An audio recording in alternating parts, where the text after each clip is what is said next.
Hi everybody, welcome to my channel. I am Gina Vargas and today I want to share with you how was my whole process getting the Dutch visa.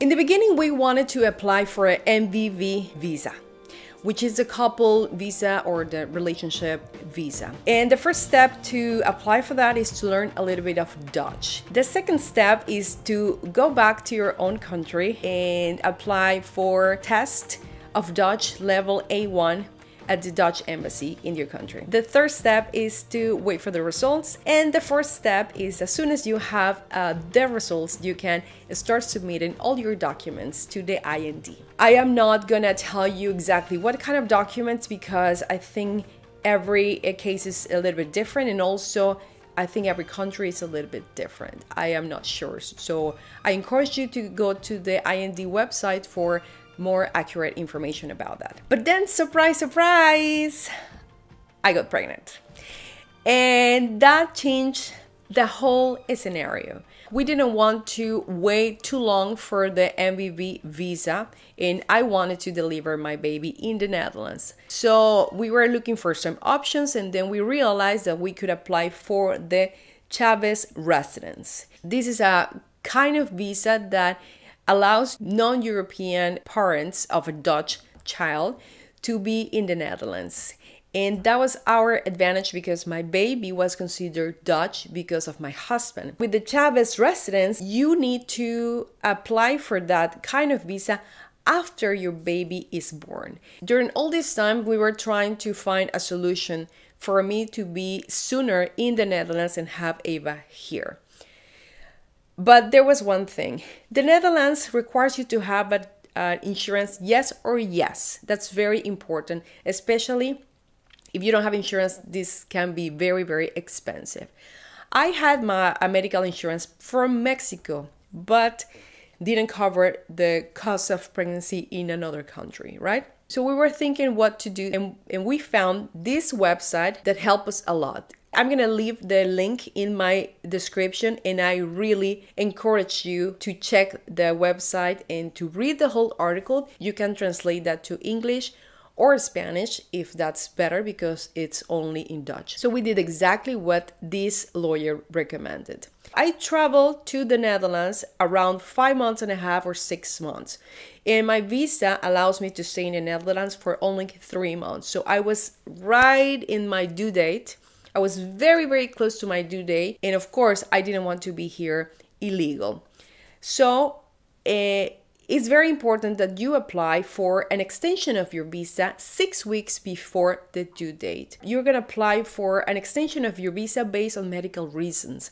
And that reason is the pregnancy. If you travel later and if your visa is still valid on the due date, of course, the extension of that visa is not necessary.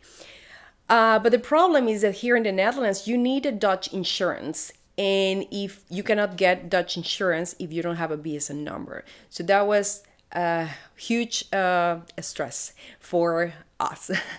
Because I had my medical insurance from Mexico, and that doesn't cover the cost of pregnancy in the Netherlands. There are certain ways that you can still get a Dutch insurance, and this is what I'm gonna share with you. After you get the extension of your visa, then you enter to a period where you can apply for a temporary Dutch insurance. And that's what we did. We were very close to when Eva was born, and that helped a lot. Honestly, in the beginning, we did everything with the midwife and the hospital and all the blood tests and all those things that you need to do while you're pregnant. Well, I didn't have insurance yet.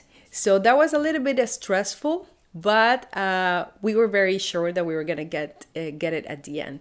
And of course, they don't charge you in the middle. They charge you at the end when you already have the baby, right?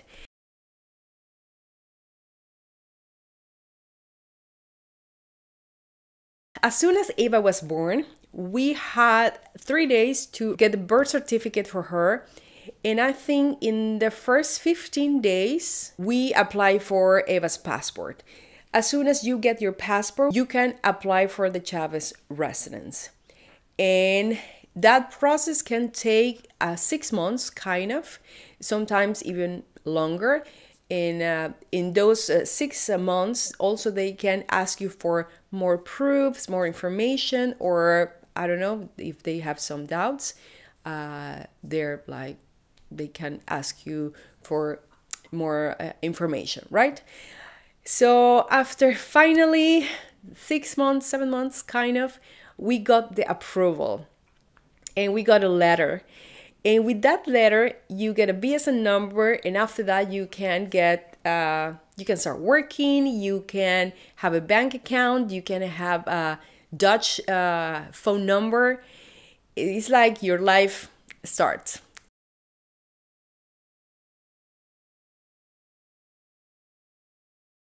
And I was very happy about that. So we got the approval finally. And I still don't have my card because I still need to go to the office to pick it up, and the appointments were full, so I had to wait a little bit before getting my Dutch residence card. But yes, that's what we did, and thank God everything was very, very good, even though it was a little bit stressful in the meantime, but we are very, very happy about it.